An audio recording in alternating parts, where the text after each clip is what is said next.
The first scream shattered the quiet of the forest like glass breaking in a cathedral. It was faint, barely above a whisper, but it was enough. Enough for Rex. The German shepherd's ears perked up instantly.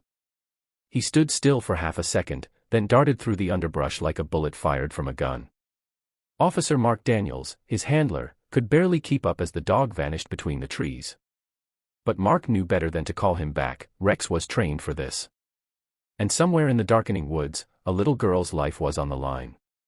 It had all started 6 hours earlier when the Bakersfield Police Department received a frantic 911 call from a woman sobbing uncontrollably. Her 6-year-old daughter, Lily, had gone missing during a family hike in the state park. One moment she was there, clutching her stuffed bunny, and the next, gone. It was a parent's worst nightmare, and every passing minute brought new dread. Dusk was creeping in fast, and with it came falling temperatures, wild animals, and treacherous terrain. Mark had been on the job for over 12 years, and he'd seen more than his share of tragic endings. But Rex? Rex had a nose like a miracle and a heart that beat with relentless determination. Together, they made a team few could rival. The moment they arrived at the trailhead, Rex sniffed Lily's jacket and took off, his instincts slicing through the fear and confusion. Hours passed, the team combing the dense forest with flashlights and megaphones.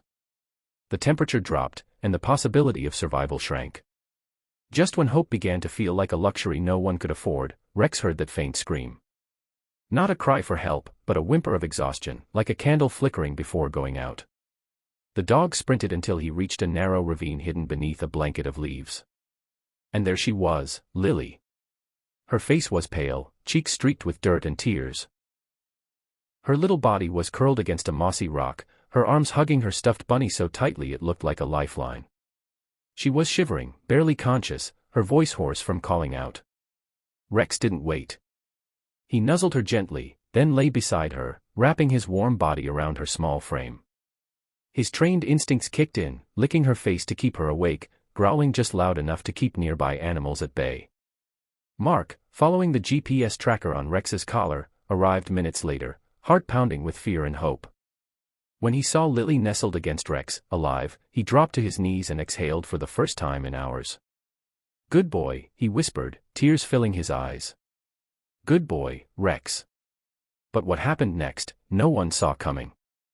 As they were airlifting Lily to safety, Mark noticed something strange about Rex. He was limping slightly, favoring his back leg. Upon inspection, they discovered he had a deep gash from a hidden piece of barbed wire near the ravine. He hadn't made a sound. Hadn't let on for a moment that he was injured.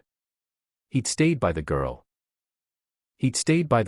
Protected her, kept her warm, and never once broke focus, not even to tend to his own pain. Rex was rushed to the vet, where it took hours of surgery to save his leg. The whole town held its breath, waiting on updates. People who had never cared much about police dogs were now glued to their phones, praying for a miracle. And they got one. Rex pulled through. When Lily was well enough to leave the hospital, her first stop wasn't home, it was the police station. She walked in with a box of dog treats and a drawing in her hand.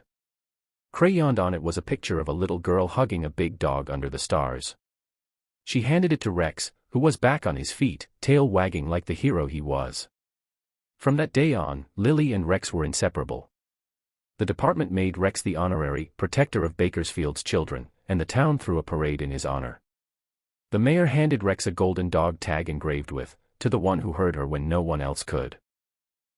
But the story doesn't end there. Mark, moved by the experience and the bond between Lily and Rex, began a new community program pairing trained police dogs with children suffering from trauma. The goal wasn't just safety, it was healing. The first child to join the program. Lily. In time, Lily grew up strong and fearless.